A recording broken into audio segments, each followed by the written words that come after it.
by sea, and by air. The Tan Army launched a surprise attack against unsuspecting neighboring nations. They leave in their wake a path of destruction, the likes of which have never been seen. In but a matter of days, once proud townships have fallen under the tyrannical boot heel of General Plastro, the Tan Nation's ruthless dictator whose vision is to be the supreme ruler of all the world.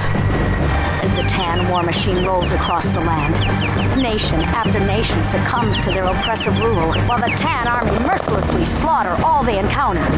But what of our boys on the front line? Representing all the nations of the Alliance, the Green Army, led by Colonel Happy Jack Grimm, have mobilized forces and headed for the front line. And we will not stop until General Plastro and his Tan Army are defeated. Outnumbered, the Green Army fights tooth and nail to preserve our freedom. So our heroes battle to let justice arise from tyranny and oppression, fighting day in and day out to deliver us all from the Tan menace. We can only join together for a swift victory and a speedy homecoming.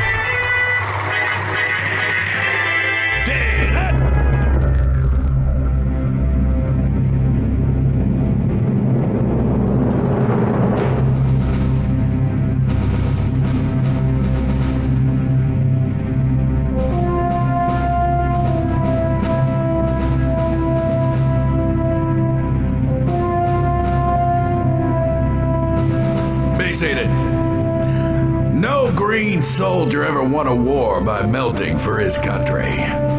He won it by making the Tan soldier melt for his country.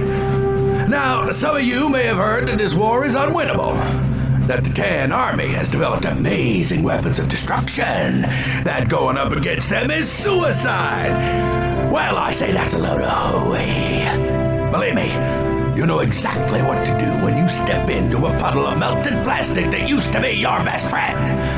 Now, I'm not gonna lie and tell you this will be easy. They've got us outgunned and outnumbered 50 to 1.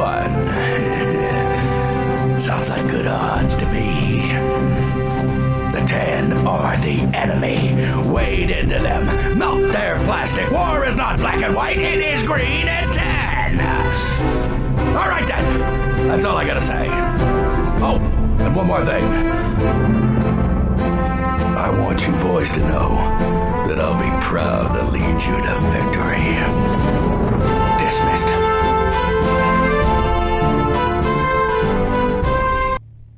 This is Dart Destructoid, and I'm going to be playing Sarge's Heroes. This is episode 1, Welcome to Bootcamp. And first off, it says here that we are welcome to our bootcamp, and we need to pick up some weapons. So let's go to the first area where we pick up the first weapon, and it's a bazooka. Nice. Party time. I really like the way he says that. So let's just blow up these tanks and these men, and then after that we'll move on to the next course. Man, just look at those explosions. They look insane. It's totally crazy. Now let's run over to the next course and let's see which weapon we pick up. And it's going to be a stockpile of ammo, I guess, so that we can just shoot our M16 at these guys. So that's always cool to get M16 ammo. So let's just shoot all these guys.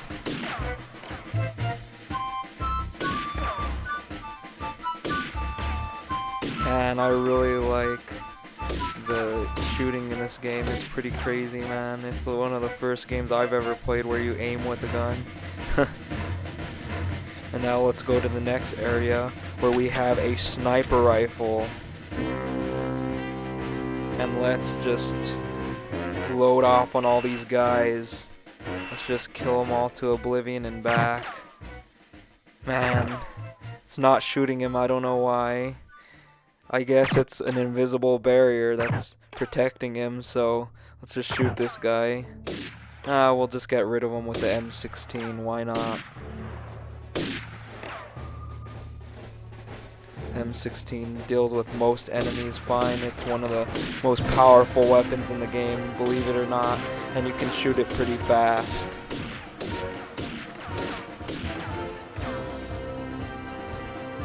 And now that we got rid of these guys, let's move on to the next course. And that course is going to be the flamethrower range.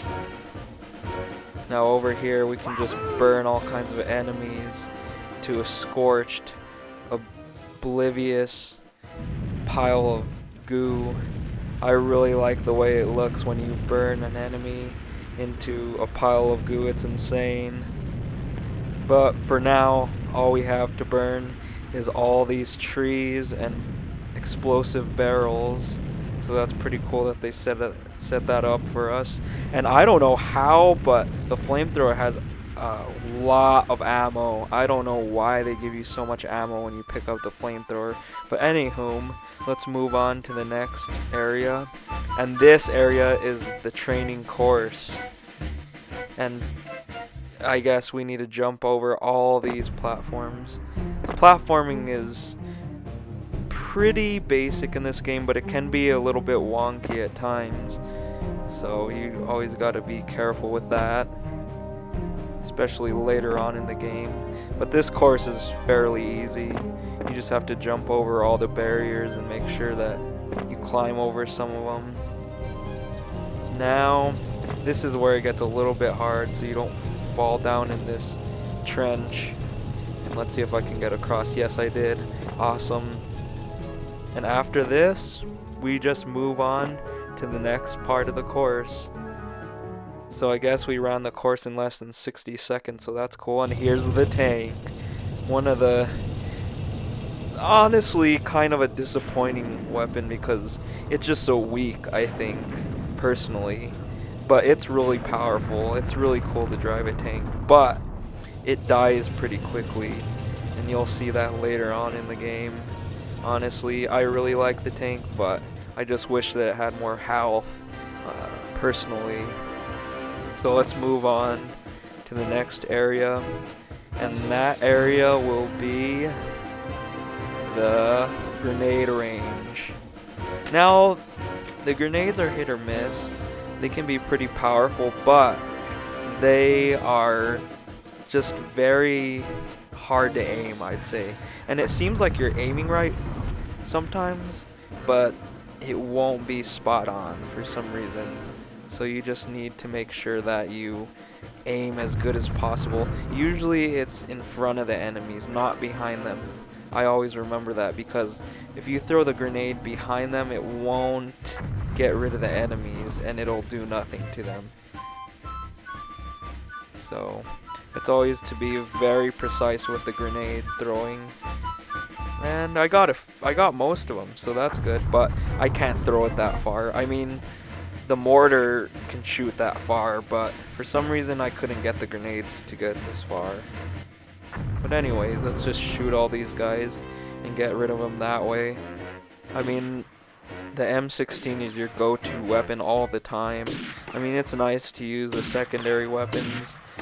I mean, they're really powerful, but the M16 is your go-to weapon for infantry soldiers. Anyways, let's move on to the next range, and that range will be, let's see, let's surprise ourselves with this one. It's gonna be the machine gun range, the M60 range.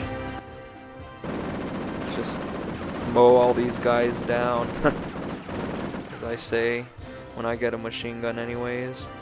Oh, we missed one. Let's get rid of him. And now, let's see. The mortar range. And let's use the mortar. The mortar's really powerful in this game. It's more powerful than the bazooka and grenades combined.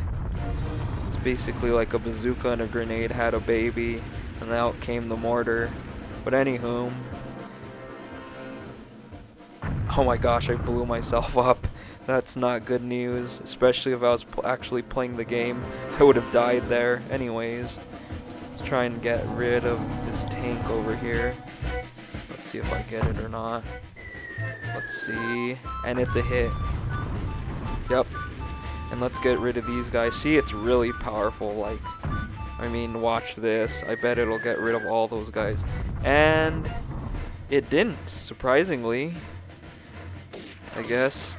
See, the aiming is a little bit off in this game. Like, the damage ratio with explosives can be off, except for the bazooka, because you're aiming directly at them. But anyways, let's just get rid of these guys.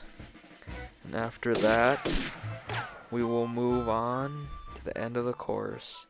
The minesweeping course.